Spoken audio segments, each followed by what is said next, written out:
요한복음 7장 1절에서 9절입니다.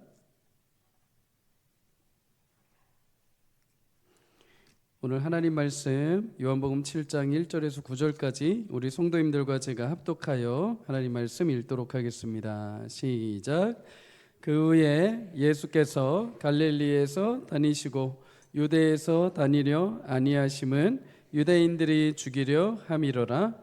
유대인의 명절인 초막절이 가까운지라. 그 형제들이 예수께 이르되 당신이 행하는 일을 제자들도 보게 여기를 떠나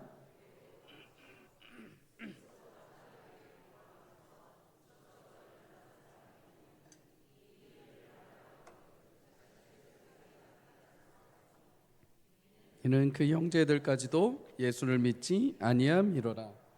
예수께서 이르시되 내 때는 아직 이르지 아니하였거니와 너희 때는 늘 준비되어 있느니라. 세상이 너희를 미워하지 아니하되 나를 미워하나니 이는 내가 세상의 일들을 악하다고 증언함이라. 너희는 명절에 올라가라. 내 때가 아직 차지 못하였으니 나는 이 명절에 아직 올라가지 아니하노라. 이 말씀을 하시고 갈릴리에 머물러 계시니라. 아멘. 오늘 본문을 가지고 하나님의 때와 우리의 때라는 제목으로 말씀을 함께 나누려고 합니다. 오늘 말씀은 예수님이 갈릴리에 계실 때 그의 형제들과 나누신 대화의 말씀입니다. 1절에 이렇게 말씀을 하죠. 그 후에 예수께서 갈릴리에서 다니시고 유대에서 다니려 아니하심은 유대인들이 죽이려 함이로라. 그 후에 예수께서 갈릴리에 다니셨다 이렇게 말씀을 합니다. 갈릴리는 이스라엘의 북쪽에 있는 작은 변방 시골 마을입니다. 예수님이 어려서부터 생활하신 곳이기도 하고 동시에 예수님의 사역의 중심 무대이기도 합니다. 물론 예수님이 이 갈릴리를 벗어나서 이스라엘 중심지 도시인 예루살렘에도 가신 적이 있습니다. 그런데 이 예루살렘은 예수님이 절기마다 딱 3번 정도만 오르셨죠. 대부분 나머지 시간을 이 변방 지역 갈릴리, 또 가버나움, 또 나사렛, 또 사마리아, 여리고 이런 주변 지역을 다니시면서 복음을 증거하셨습니다. 예수님 사역하신 이 지역만 봐도 예수님의 성품을 우리는 보게 됩니다. 예수님은 화려한 궁전이나 또는 어떤 높은 신분이 높은 자들을 찾아다니지 않으셨습니다. 나사렛에서 무슨 선한 것이 날 수 있느냐라고 할 정도로 주목받지 못하는 작은 마을, 작은 낮은 자리, 그리고 아픈 사람들이 있는 곳으로 스스로 죄인 되어서 죄책감 가운데 무너진 마음으로 살아가는 사람들 곁으로 항상 예수님은 그렇게 발걸음을 옮기셨습니다. 그리고 그들이 목자 없는 양처럼 방황하지 않도록 또 그와 같이 떠돌지 않도록 그들을 돌보시고 고치시는 사역을 예수님은 감당하셨습니다. 여러분, 골이 깊을수록 물은 가장 낮은 곳으로 향하게 되어 있습니다. 하나님의 은혜는 그만큼 가장 낮은 자리에 있고 가장 약하고 깨어지고 무너진 영혼들을 향해 흘러가게 되어 있습니다. 오늘 예배 자리에 똑같이 우리가 겉모습은 비슷하게 앉아 있을지 모릅니다. 그러나 어떤 성도님들은 마음이 처절하게 무너지고 깨어지고 상하고 바닥난 상태로 오신 분들이 있을 것입니다. 예수님 오늘 예배 가운데 가장 낮고 천하고 힘겨운 자리까지 그 자리까지 내려가셔서 여러분의 심령을 회복하시고 일으키시고 만져주시는 귀한 은혜를 주시기를 주의 이름으로 간절히 축복합니다. 그런데 오늘 1절에 보면 예수님이 이 갈릴리에 계신 이유가 한 가지가 더 나옵니다. 유대인들이 예수님을 죽이려 했다 이렇게 말하죠. 예수님은 유대인의 명절, 즉 유월절 절기를 맞춰서 성전이 있는 예루살렘을 방문하신 적이 있습니다. 이때 예루살렘에 방문하셨을 때 베데스다 연못가에서 38년 된 병자를 만나 주시죠. 그리고 그를 일으켜 세워 주시는 치유의 기적을 베풀어 주십니다. 그런데 이 병자가 치유되는 이 사건을 통해서 유대인들이 기뻐하기보다는 예수님을 미워하고 싫어하기 시작합니다. 그 이유는 바로 그 고친 날이 바로 안식일이기 때문이죠. 당시 유대인들은 안식일에 대해서 철저한 율법적인 행위가 있었습니다. 신명기 5장 14절에 안식일 규정에 근거하여서 안식일에는 절대 아무 일도 해서는 안 된다는 규정입니다. 심지어 아무리 급해도 사람을 고치거나 치료하는 일도 해서는 안 된다는 거죠. 하나님의 안식일을 통해서 하나님의 백성들과 그의 자녀들에게 주신 쉼과 회복과 사랑과 자비와 긍휼의 정신을 잃어버리고 행위적인 기준을 따라서 이 행위를 벗어났다 하여 예수님을 비판하기 시작을 한 것입니다. 심지어 예수님이 자신을 가리켜 하나님이 나의 아버지요 나는 그의 아들이다 라고 말하는 이유 때문에 신성모독죄로 예수님을 죽이고자 본격적으로 계획을 세우게 됩니다. 이런 이유 때문에 예수님은 예루살렘에서 피해 다시 갈릴리로 옮겨오시게 된 거죠. 그리고 오늘 2절에 보면 유대인의 명절인 초막절이 또 가까웠다 이렇게 말씀합니다. 6월절은 보통 3월, 4월 봄철에 드려집니다. 그리고 초막절은 가을 초입인 9월, 10월입니다. 그러면 예수님이 6월절에 예루살렘을 떠나 갈릴리로 돌아온 이후에 한 6개월 정도가 지난 시점이 된다는 거죠. 초막절이 다가오는 이 6개월이 지난 시점에 예수님의 형제들이 예수님에게 오늘 이렇게 이야기를 합니다. 오늘 3절과 4절을 함께 읽습니다. 시작. 그 형제들이 예수께 이르되 당신이 행하는 일을 제자들도 보게 여기를 떠나 유대로 가소서. 스스로 나타나기를 구하면서 묻혀서 일하는 사람이 없나니 이 일을 행하려 하거든 자신을 세상에 나타내소서. 예수님에게는 육체의 혈육이 있었습니다. 예수님이 마리아의 몸을 빌려서 태어나시긴 하지만 성령의 신비한 능력으로 잉태하셔서 출생하신 거죠. 반면에 예수님의 형제들은 육체의 어머니인 마리아와 육체의 아버지 요셉과의 관계를 통해서 태어난 동생들입니다. 마가복음 6장 3절에 보면 예수님을 가리켜 마리아의 아들이요 야고보와 요셉과 유다와 시몬의 형제다 이렇게 말합니다. 물론 여동생들도 있었습니다. 그런데 여동생들은 성경에 이름이 등장하지 않습니다. 남동생들만 등장하죠. 종합적으로 보면 예수님은 남매였다는 겁니다. 남매이고 그 중에 장남이었다는 거죠.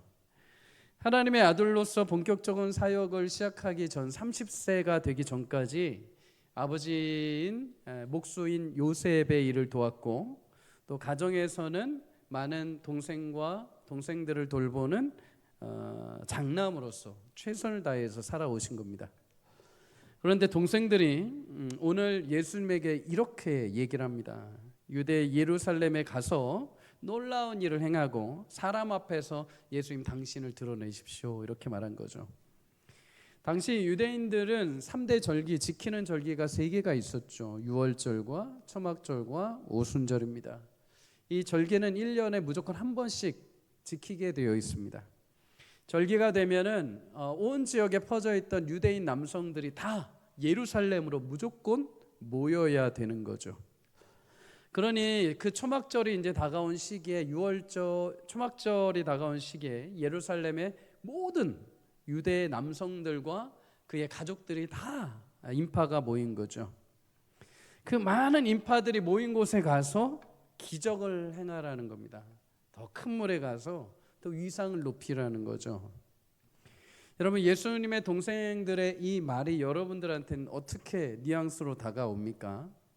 아마 여러분같이 착한 동생들은 예수님 우리가 너무 억울합니다. 사람들도 안 믿고 유대인들도 믿지 않으니 이참에 사람들 많이 모여있는 예루살렘에 가서 멋지게 한번 기적 행하시고 그 사람들 코를 납작하게 합시다. 예수님 갑시다. 이런 뉘앙스로 이야기를 했을 수도 있을 겁니다. 그런데 사실 오늘 본문의 동생들은 그런 뉘앙스로 말하지 않았습니다. 5절에 뭐라고 합니까? 이는 그 형제들까지도 예수를 믿지 아니하였다. 동생들도 예수님이 하나님의 아들 되심, 예수님이 우리의 구원자 되심을 믿지 않았다는 겁니다. 믿을 수 없었다는 거죠. 이 말을 근거로 해서 3절과 4절의 동생들의 말을 다시 뉘앙스를 바꿔서 얘기해 보자면 이런 거죠. 아유 형, 예수 오빠, 자꾸만 당신이 하나님 아들이라고 하니까 사람들이 지나가면서 당신만 아니라 우리 집도 자꾸만 손가락질합니다. 우리가 나가서 얼굴을 들고 살아갈 수가 없습니다. 제발 좀 그만하십시오.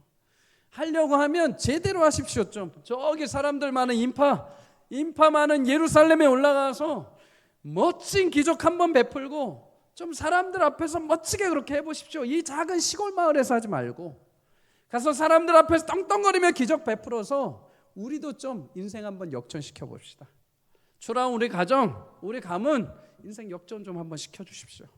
이런 뉘앙스로 얘기를 한 겁니다. 동생들의 조언 속에는 예수님을 믿는 게 아니라 예수님에 대한 불신, 예수님에 대한 어떤 실망, 냉소적인 반응이 섞여 있는 거죠. 우리 이 부분에서 경계해야 될 교훈과 우리에게 위로가 되는 교훈 두 가지를 동시에 발견하게 됩니다. 경계해야 될 교훈은 여러분 기적보다 예수님을 먼저 믿기를 주의 이름으로 축복합니다. 예수님의 동생들은 예수님의 공생애 사역하면서 항상 옆에서 또는 동네에서 소식으로 예수님이 행하시는 기적을 다 체험했던 사람입니다. 기적을 다 듣고 보았던 사람들입니다. 그런데 기적은 보고 정작 예수님이 하나님의 아들 되심을 믿지 않은 겁니다. 정작 자신의 형이신 예수님이, 자신의 오빠인 예수님이 메시아인 것을 정작 믿지 못한 거죠. 예수님의 동생들만이 아닙니다. 앞서 요한복음 5장에 보면 지난주에 나눈 것처럼 예수님의 대표적인 기적인 오병이어 기적이 나타납니다. 보리떡 5개, 물고기 2마리로 예수님이 남자만 장정만 5,000명이 넘는 거의 10,000명에서 20,000명 가까운 수많은 사람들을 먹이고 심지어 12광주리에 그 빵이 가득 차고 남을 정도였습니다. 이 기적을 경험한 사람들 예수님에 대해서 환호성을 지릅니다. 위대하신 분이다. 놀라운 분이다. 우리가 생각했던 구원자가 맞는 것 같다. 그래서 예수님을 왕으로 막 추대하려고 합니다. 예수님은 그 자리를 떠나서 저녁에 배를 타고 갈릴리 호수를 지나 가버나움이라는 동네로 가버리십니다. 근데 이들이 얼마나 예수님을 신실하게 따랐는지 다음날 아침에 예수님을 쫓아서 이 해안가를 따라서 새벽에 막 뛰어가가지고 가버나움에 있는 예수님을 찾아냅니다. 그런데 가버나움에서 예수님이 어제와는 다른 말씀을 하기 시작을 하죠. 나는 하늘에서 내려온 떡이다. 너희가 이 떡을 먹으면 영생할 것이다. 내 살을 먹고 내 피를 마시는 자는 마지막 날에 반드시 살 것이다.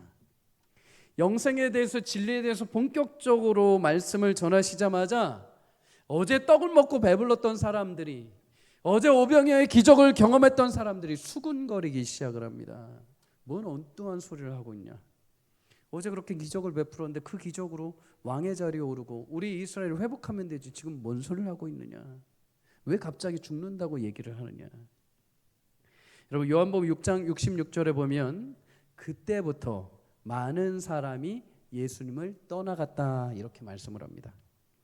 처음에 예수님이 행하신 화려한 기적과 배부름과 병고침의 신비한 일들을 경험할 때는 예수님이 우리의 왕이십니다, 기대했던 분이십니다 하고 따랐다가 정작 예수님이 하나님의 아들이요 내가 십자가 위에서 죽어야 한다 라고 말씀이 선포되자 이들이 떠나버리기 시작을 한 거죠. 신앙생활 할 때 우리도 얼마든지 이 오류에 여러분 빠질 수 있습니다. 처음에 교회가 무엇인지 예수님이 누구인지 잘 알지 못하고 오시는 분들이 계십니다. 교회가 그냥 하나의 종교 가운데 하나라고 생각하고 그곳에 가면 그냥 마음이 편안해지더라. 그냥 가면 좋은 얘기 듣고 인생의 어떤 지혜로운 방법을 듣고 위로를 얻을 수 있다더라. 그리고 그곳에 가서 기도하면 그 하나님이란 분이 들으시고 문제 해결해주고 놀라운 기적 베풀어 주신다더라. 그래서 오시는 분들이 있습니다. 근데 여러분 처음에 이렇게 오신 분들이 시간이 지나고 두 부류로 나누게 됩니다. 처음에 어떤 분들은 내가 기적을 바라고 인생이 잘 되는 것을 바라고 왔다가 예수님을 정통으로 만나게 됩니다. 예수님 정통으로 경험하게 되는 거죠. 내가 죄인이구나. 내가 예수님 없이는 지옥불에 떨어지는 인간이구나. 그런 나를 위해서 예수님 이 땅에 오셔서 십자가에서 나를 위해서 대신 죽으시고 부활하셨구나. 나를 하나님 자녀 삼아 주셨구나. 내가 이렇게 사는 거 하나님의 은혜이구나. 놀라운 예수님과의 만남을 통해서 변화가 되는 겁니다. 마치 삭개오가 그저 신기해서 예수님 구경하려다가 예수님 내려오라 해서 예수님 정통으로 만나고 그의 인생이 완전히 뒤집어진 것과 같은 거죠. 그런 반면에 어떤 인분들은 그렇게 왔는데 예수님 만나지 못합니다. 뭐야? 뭐 자꾸 그냥 좋은 얘기만 하지. 뭐 자꾸 죄인 얘기하고, 뭐 자꾸 구원 얘기하고, 뭐 예수가 무슨 말도 안 되게 뭐 죽었다 살아났다고 하고, 뭐 자꾸 십자가 얘기하고, 뭐 기도해도 별로 응답도 없네. 다른 데 가봐야겠다 하고서 그냥 가버리시는 분들도 있습니다. 여러분, 기적은 바라지만 예수님 믿지 않는 것이죠. 영광은 매력적이지만 십자가는 부담스러운 것입니다. 이것은 예수님을 믿는 참 신앙이 아니라 예수님을 그냥 이용하는 신앙에 불과한 거죠. 사랑하는 여러분, 요한복음 20장 31절은 우리의 참 믿음에 대해서 이렇게 말씀을 합니다. 함께 읽어봅니다. 시작. 오직 이것을 기록함은 너희로 예수께서 하나님의 아들 그리스도이심을 믿게 하려 함이요 또 너희로 믿고 그 이름을 힘입어 생명을 얻게 하려 함이라. 아멘. 성경 우리에게 분명히 말합니다. 너희가 이거를 듣고 이 말씀을 통해서 기적을 경험하고 놀라운 인생의 어떤 문제가 해결되는 것이 아니라 이 말씀은 오직 예수님이 하나님의 아들이시오 그가 우리의 유일한 구원자이심을 믿고 너희에게 영원한 생명을 얻게 하려 한다. 여러분, 기적을 넘어서 예수님이 하나님의 아들이요 나의 구원자 되심을 믿을 수 있기를 주의 이름으로 축복합니다. 예수님을 믿어 영원한 생명을 얻는 기적을 경험할 수 있기를 바랍니다. 당장 눈앞에 어떤 내 화려한 인생적인 기적이 보이지 않는다고 여러분, 예수님을 떠나지 말고 기적보다 예수님을 믿고 의지할 수 있기를 바랍니다. 요한복음 6장 67절에 보면 예수님이 떠나는 무리들을 이렇게 보시고 나서 제자들에게 물어보십니다. 너희도 저렇게 떠나는 무리들처럼 나를 떠날 것이냐? 그때 베드로가 대답합니다. 주여, 영생의 말씀이 주께 있사오니 우리가 누구에게로 가겠습니까? 여러분, 영생의 말씀이 오직 예수께 있음을 믿습니다. 영생의 말씀이 주께 있음을 믿고 주님을 붙들고 끝까지 주님 안에 거하는 은혜가 있기를 주의 이름으로 간절히 축복합니다. 여러분, 이 부분이 위로가 되는 교훈이 한 가지가 더 있습니다. 바로 예수님도 그의 형제들이 불신자였다는 것입니다. 성도님들 가운데 나는 예수 믿는데 남편이나 아내, 우리 자녀, 또 부모님이 예수 믿지 않는 분들이 종종 계십니다. 그래서 설 명절만 되면 가족과 친지를 만날 때마다 육체적인 힘듦이 아니라 영적인 힘듦과 영적인 어려움을 경험하시는 분들이 계시죠. 특별히 그 집만 가면 제사를 드려야 됩니다. 그 집만 가면 영적인 대화는 하나도 없고 세상적인 얘기, 또 신비한 이야기, 어떤 귀신 이야기, 어떤 인간적인 얘기들만 가득합니다. 그런 친지들을 만나서 그리스도인으로서 덕을 보여야 되고 신자로서의 책임과 의무를 동시에 감당해야 되기에 기도하고 힘쓰지만 그럼에도 힘들고 어려운 일들이 있습니다. 그런데 여러분, 예수님도 불신자 형제들 가운데 계셨습니다.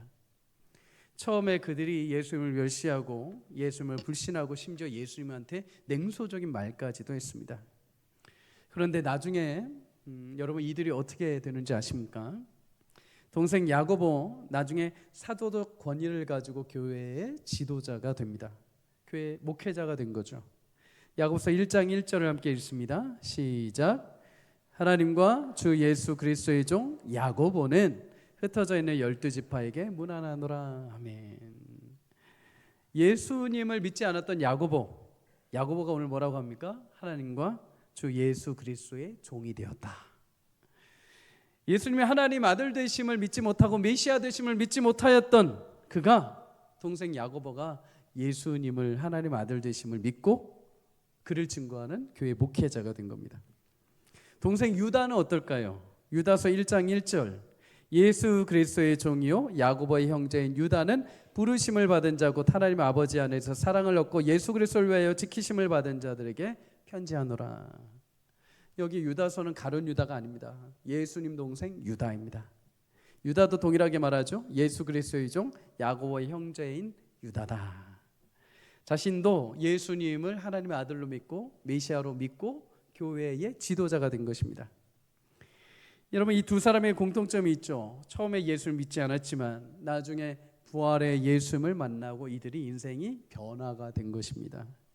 당신이 어떻게 하나님의 아들입니까? 우리가 당신의 과거를 다 알고 어려서부터 살아왔는데 무슨 아들입니까? 했던 자들이 부활의 예수님을 만나고 우리 예수님이 진짜 하나님의 아들이시다. 우리 예수님이 진짜 메시아이시다. 사랑하는 여러분, 지금 내가 유일하게 가정에서 친지들 가운데 예수를 믿고 계십니까? 여러분을 통해 그리고 그 기도를 통해 하나님 응답하셔서 불신자의 모든 가족과 친지들이 부활의 주님을 만나 복음의 문이 활짝 열리는 은혜를 베풀어 주실 줄 믿습니다. 하나님의 때 하나님의 시간에 맞춰 하나님이 그들의 마음을 여시고 영적인 은혜를 베푸셔서 그 복음의 비밀한 은혜를 깨닫게 하실 것입니다. 그 놀라운 일을 이루시기 위해서 여러분을 겨자씨와 같이 그 가정과 가문에 심으신 것이죠. 지난주에 설 명절 맞이해서 우리 장로님들과 원로 목사님 댁을 방문했습니다. 원로 목사님이 이렇게 계시다가 자신이 한 가지를 이렇게 가지고 나오셔서 보여주시는데 작은 겨자씨를 보여주셨습니다. 겨자씨 정말 1mm, 2mm 정도밖에 안 됩니다. 이렇게 길바닥에 떨어져 있으면 이거 찾으려면 아마 평생 걸릴지도 모릅니다. 아주 작은 먼지와 같은 겨자씨. 근데 이 겨자씨가 심겨지면 2m, 3m까지 자랍니다. 성경에 보면 이 겨자씨가 심겨져서 2m, 3m 높은 나무가 되어가지고 공중에 나는 새들이 거기에 깃든다라고 이렇게 표현을 하십니다. 여러분, 지금은 작고 연약한 믿음으로 여러분들이 가정에 심겨졌을 것 같지 모르지만 하나님 반드시 그 귀한 겨자씨와 같은 자람을 통하여 나무됨을 통하여 또 가지됨을 통하여서 여러분 불신자 가족 안에 생명의 은혜가 깃들 수 있도록 주님께서 역사하실 줄 믿습니다. 그 안을 그 귀한 일들을 위하여 여러분을 심으신 것을 믿고 끝까지 하나님 바라보며 믿음의 기도를 통해서 믿음의 아름다운 거목이 될 수 있기를 주의 이름으로 간절히 축복합니다. 형제들의 조언에 대해서 예수님이 뭐라고 답을 하실까요? 오늘 6절에서 8절까지 함께 읽어보도록 하겠습니다. 시작. 예수께서 이르시되 내 때는 아직 이르지 아니하였거니와 너희 때는 늘 준비되어 있느니라. 세상이 너희를 미워하지 아니하되 나를 미워하나니 이는 내가 세상에 이들을 악하다고 증언함이라. 너희는 명절에 올라가라. 내 때가 아직 차지 못하였으니 나는 이 명절에 아직 올라가지 아니하노라. 아멘. 예수님은 나의 때와 너희 때가 있다 이렇게 말씀하십니다. 나의 때와 너희 형제들의 때가 있다. 그리고 이 때가 다르다라고 말씀하시죠. 헬라어로 이 때라는 단어, 시간이라는 단어는 크게 두 가지 단어가 있습니다. 하나는 크로노스, 하나는 카이로스라는 거죠. 일반적으로 우리가 말하는 시간, 째깍째깍 흘러가는 이 시간을 일반적으로 우리가 크로노스라고 합니다. 일반적으로 여러분들 우리가 몇 시에 모이고 몇 시에 예배를 드려야 되고 또 몇 시에 어디서 누군가의 만남을 이루어야겠다라고 할 때 그 시간이 바로 크로노스인 거죠. 반면 여러분 카이로스라는 이 시간대는 하나님이 정하신 특별한 의미 있는 시간입니다. 우리가 교회를 나오지만은 하나님이 그날 어떤 누군가를 통해서 내게 복음을 듣게 하시고 내가 그날 몇 날 며칠 날 교회에 나와서 주의 말씀을 듣고 그날 주님을 믿기로 작정하고 회심한 그날 특별하게 하나님이 정하신 약속의 날이 바로 카이로스라는 거죠. 그때 예수님 말씀하시는 이 때는 세상에 흘러가는 시간의 때가 아니라 하나님이 정하신 때입니다. 하나님이 정하신 때. 우리가 여기서 한 가지 기억해야 하는 것은 하나님의 때와 우리의 때가 다르다라는 것입니다. 왜 다른가? 여러분 우리의 때는 어떤가? 우리의 때는 모든 것이 시간 안에 결정되기 때문입니다. 시간은 우리 인간과 피조물에게만 해당이 됩니다. 우리는 모든 결정을 이 시간이라는 한계, 제한 속에서 결정을 하고 있는 거죠. 그런데 하나님은 시간에 매이시는 분이 아니십니다. 하나님은 시간 밖에 계신 분이요 시간을 만드신 분이십니다. 그분은 영원에 계신 분이십니다. 그래서 우리에게 해당하는 이 시간의 때를 하나님에게 적용시키려고 하면 자꾸 실수가 생기고 오류가 발생하는 거죠. 근데 우리는 자꾸 이 실수를 계속 범합니다. 하나님 도대체 언제까지입니까? 하나님 어느 때 이거 자꾸 들어주시려고 합니까? 하나님 제가 이날까지는 해야 되는데 이날 하나님 반드시 이거 해주셔야 됩니다. 그런데 베드로후서 3장 8절을 우리에게 말하죠. 사랑하는 자들아 주께는 하루가 1000년 같고 1000년이 하루 같다. 한마디로 우리는 시간 안에 제한을 두고 선택하고 살아가지만 하나님은 시간의 제한을 받으실 수 없는 분이라는 것입니다. 하나님은 시간에 제한되지 않으시는 분. 이것을 좀 더 다르게 표현해 보자면 이런 거죠. 이 땅에 살면서 우리는 많은 시간 안에 결정들을 합니다. 이 길로 가야 할지 저 길로 가야 할지, 이 도로로 가야 할지 더 도로로 가야 할지, 때로는 그렇게 결정하여 간다 하더라도 거대한 장애물 앞에 서기도 합니다. 건물들을 마주할 때도 있습니다. 그 순간마다 이걸 어떻게 피해야 되지 하면서 대처하고 노력하고 결정합니다. 이 모든 것들이 시간 안에서 이루어지는 것이죠. 그런데 하나님의 영원하심과 결정은 차원이 다릅니다. 여러분 비행기를 타고 높은 상공에 올라가 보셨을 것입니다. 그러면 높은 상공에 올라가면 자동차도 집도 내가 살고 있는 동네도 모두 작아 보입니다. 강도, 산도, 집도, 길도, 동네도 모두 다 보입니다. 거대한 건물들마저도 다 아주 작게 보입니다. 내가 분명히 저 아래 있을 때는 이 길일까 저 길일까 했던, 어떤 길로 가야 할까 몰라 방황하던 그게 하늘 위에서 보면 다 보입니다. 내가 이곳에서는 이거 하나 때문에, 이 문제 때문에, 이 건물 때문에, 이 장애물 때문에 힘들어가지고 애를 쩔쩔쩔 맺는데 하늘 위에서 보니까 그 문제가, 그 건물이 아무것도 아닌 것입니다. 보니까 저기 돌아가는 길이 다 보이는 것이죠. 여러분 마찬가지입니다. 하나님, 나는 당장 눈앞에 도로와 건물만 보고 문제 앞에 마주하면서 내 시간 안에 이거 결정할까 저거 결정할까, 하나님 이때요 저때요 하면서 막 따지는데 하나님은 그 모든 것을 넘어서 전체적으로 우리 인생의 그림을 다 보고 계시다는 것입니다. 인생의 시간표와 방향을 다 알고 계십니다. 그리고 인생의 문제를 즉흥적으로 해결해 가시는 것이 아니라 이미 다 알고 계시며 그 시간표 안에 해결책과 방향과 모든 것을 계획에 따라 예비하고 운행해 가시는 줄 믿습니다. 그래서 하나님은 성도들의 인생을 돌보실 때 놀라시거나 급하게 균형을 깨시고 어떤 일을 하시거나 좌절하지 않으십니다. 어떤 일도 하나님 물러서지 아니하시며 어떤 일도 하나님이 행하실 때 미완성으로 남지 않습니다. 그래서 잠언 16장 19절은 말합니다. 사람이 마음으로 자기 길을 계획할지라도 그의 걸음을 인도하시는 이는 여호와 하나님이시라. 나의 계획, 나의 문제를 넘어서 높은 차원에서 하나님이 지금도 그 계획을 따라 내 인생의 모든 시간표와 일정을 따라 놀랍게 인도하고 역사하고 계시다는 것입니다.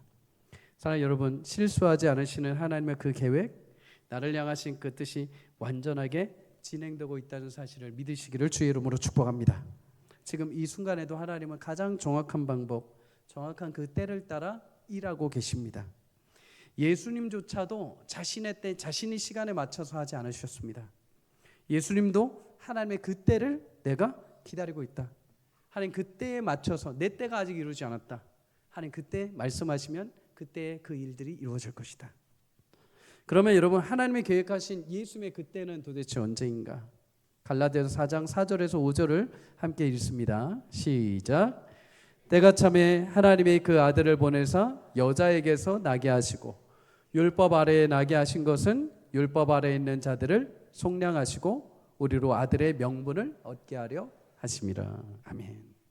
율법 아래 곧 정죄당하고 죄로 죽을 수밖에 없는 우리를 위해서 하나님은 그 때에 맞춰서 예수님을 이 땅에 보내주셨습니다. 그리고 예수님 그 구원의 사역을 이루시기 위해 가장 정확한 때에 예수님 하셔야 될 일이 있는데 그때가 언제인가? 십자가에 오르시는 때입니다. 예수님의 그때는 시간이 돼서 어쩔 수 없이 우리가 바라고 우리가 애타게 구해서 오신 것이 아니라 하나님이 예수님을 예비하신 그 때를 따라 십자가에 내어주신 그 시간에 맞춰서 예수님이 구속의 역사를 이루셨습니다. 빌라도의 인격적인 문제가 있는 것도 아니요, 유대인들이 성급하게 불같이 화를 내서 예수님 십자가로 향한 것이 아니요, 오직 우리 죄를 대속하기 위해 하나님이 정해놓으신 그 계획에 따라 하나님의 그 때에 맞춰 예수님 그 때에 십자가로 향하신 것입니다. 그래서 예수님의 형제들이 말하는 그 때에 따르지 않고 하나님이 정하신 그 때를 내가 기다린다라고 말씀하신 거죠. 반면에 여러분, 형제들에게도 때가 있습니다. 너희 때는 늘 준비되어 있다, 이렇게 말씀을 합니다. 이게 무슨 의미인가? 예수님의 형제들은 예수님을 믿지 않은 불신의 상태였죠. 예수님을 불신한다는 것은 아직 세상과 충돌할 일이 없다는 것입니다. 그들은 지금 예루살렘에 가든 유대인들을 만나든 큰 충돌이 없는 자들입니다. 왜요? 세상과 맞서는 하나님의 사명이 그들에게는 없기 때문입니다. 그러나 예수님은 다르죠. 예수님 비록 세상에 계셨지만 그분의 인생은 하나님의 때를 따라서 움직이고 하나님의 계획을 따라서 진행되어 가고 계셨습니다. 하나님의 그 때를 따라 움직일 때 당연히 세상과 충돌할 수밖에 없는 거죠. 그래서 오늘 7절에 세상이 너희를 미워하지 않지만 나를 미워할 것이다 라고 말씀하십니다. 아직 하나님의 때를 살지 못하는 너희는 크게 세상과 충돌할 일이 없지만 나 예수는 하나님의 때를 따라 살기에 세상과 충돌할 수밖에 없다는 거죠. 우리 여기서 마지막 한 가지 교훈을 얻습니다. 여러분, 성도는 세상의 때가 아닌 예수님의 때를 따르고 기다려야 할 줄 믿습니다. 우리 때가 세상의 때, 형제들의 때, 예수님의 형제들의 때가 아니라 예수님의 때를 따라갈 수 있기를 주의 이름으로 축복합니다. 하나님의 때 안에 움직일 때 우리는 세상과 충돌할 수밖에 없습니다. 반대로 형제들의 때와 같이 살면, 형제들의 때와 같은 시간을 따라가면 세상과 아무런 충돌이 없습니다. 그러나 그런 인생은 영적으로 의미 없는 인생이죠. 예수님의 때를 따르는 인생은 하나님의 계획과 섭리를 따르기에 세상과 당연히 마주하고 충돌하게 되어 있습니다. 그러나 그 부딪힘의 시간을 통해서조차도 하나님은 우리를 단련하시고 우리를 만드시고 우리 믿음을 성장시켜 가신다는 사실을 여러분 기억하기를 바랍니다. 우리가 원하는 때와 하나님의 때는 다릅니다. 그러나 항상 기억해야 할 것은 내 때가 아니라 하나님의 때, 하나님의 시간이 전적으로 옳다는 것입니다. 하나님 결코 늦지 않으시고 조급하지도 않으신 분이십니다. 하나님 아브라함에게 찾아오셔서 그의 후손을 약속을 하십니다. 그런데 이 약속이 성취되기까지 무려 25년의 시간이 걸립니다. 아브라함은 중간에 조급해서 그의 아내 사라의 몸종이었던 하갈을 통해서 이스마엘을 낳게 됩니다. 그러나 하나님은 끝까지 기다리시죠.